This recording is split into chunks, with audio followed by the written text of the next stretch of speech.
ఆంధ్రప్రదేశ్ భవిష్యత్తుకి ఆశ జ్యోతి నారా చంద్రబాబు నాయుడు గారిని మాట్లాడవలసిందిగా కోరుతా ఉన్నాం. బాబాయ్ జెండా పక్క పెట్టు బాబాయ్.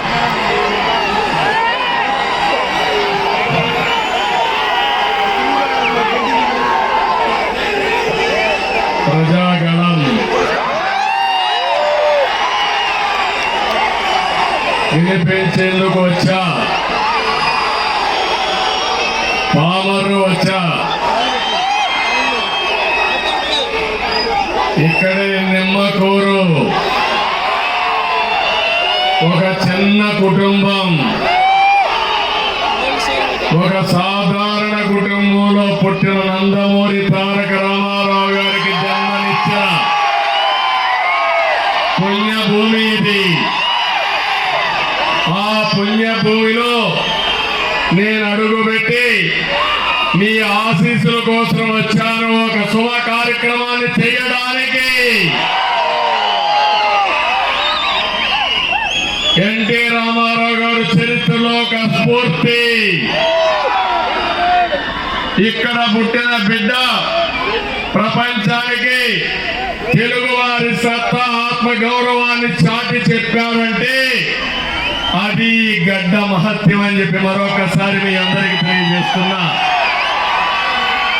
దీక్ష, పట్టుదల, ప్రయత్నంతో సామాన్యులు కూడా అసామాన్యులుగా తయారవుతారని నిరూపించిన వ్యక్తి ఎవరు? నందమూరి తారక రామారావు. అవునా కాదా అని అడుగుతున్నా. చనిపోయి 30 సంవత్సరాలు అయింది. ఎవరన్నా మర్చిపోతున్నారా? గుండెల్లో పెట్టుకున్నారు. దానికి కారణం ఆయన చేసిన విధానం. పేదరిక నిర్మూలన, సామాజిక న్యాయం, ఆత్మ గౌరవ నినాదంతో రాత్రింబగుళ్ళు పనిచేసిన మహనీయుడు, మనందరికీ స్ఫూర్తి ఇచ్చిన ఆదర్శమూర్తి అని చెప్పి మరొకసారి తెలియజేస్తున్నా. ఈ పామర్లో ప్రమాణం చేస్తున్నా.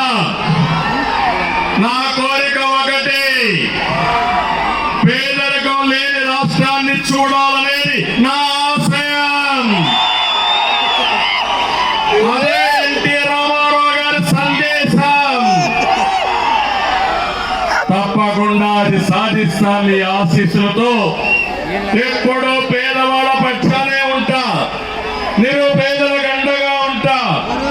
నిరుపేదల్ని పైకి తీసుకొచ్చే కార్యక్రమాన్ని ఈ కూటమి తీసుకుంటుందని మరొకసారి మీ అందరికీ హామీ ఇస్తున్నా. ఇంకో పక్క ఈ గడ్డలో ఒక మహిత్వం ఉంది.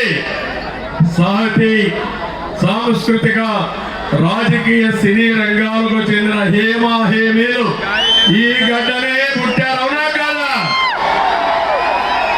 భోగరాజు పట్టాభి సీతారామయ్య, గొడ్డిపాటి బ్రహ్మయ్య, చంద్ర రాజేశ్వరరావు, కేఎల్ రావు, మండలి వెంకట కృష్ణారావు లాంటి రాజకీయ ఉద్దండులు పుట్టిన గడ్డ ఈ పుణ్యభూమి. జాతీయ జెండా రెపరెపలాడుతూ ఉందంటే దాని రూప శిల్పి పింగళి వెంకయ్య ఈ గడ్డ మీదనే పుట్టాడు.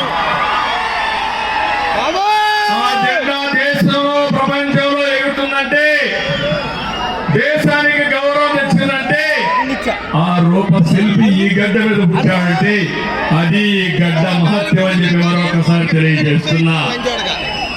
అంతేకాదు, గొప్ప గాయకులు ఘంటసాల ఇక్కడే పుట్టాడు, మల్లాది రామకృష్ణ శాస్త్రి ఇక్కడే పుట్టాడు, వేటూరు సుందర రామూర్తి ఇక్కడే పుట్టాడు, నార్ల వెంకటేశ్వరరావు, అక్కినేని నాగేశ్వరరావు వంటి వాడు ఇక్కడే పుట్టారు. జ్ఞానపీఠ అవార్డు గ్రహీత విశ్వనాథ సత్యనారాయణ ఇక్కడే పుట్టాడు. అవునా కాదా? ఇంతమంది గొప్పలు పుట్టి ఇప్పుడే తమ్ముళ్ళు అలాంటి తులసి మొక్కలు పుట్టిన గడ్డ ఇప్పుడు గంజాయి మొక్కలు వచ్చాయి. వచ్చాయా లేదా? పవిత్రమైన ఈ మట్టిని మలినం చేస్తున్నాయి. అధికారం అంటే భూతులు,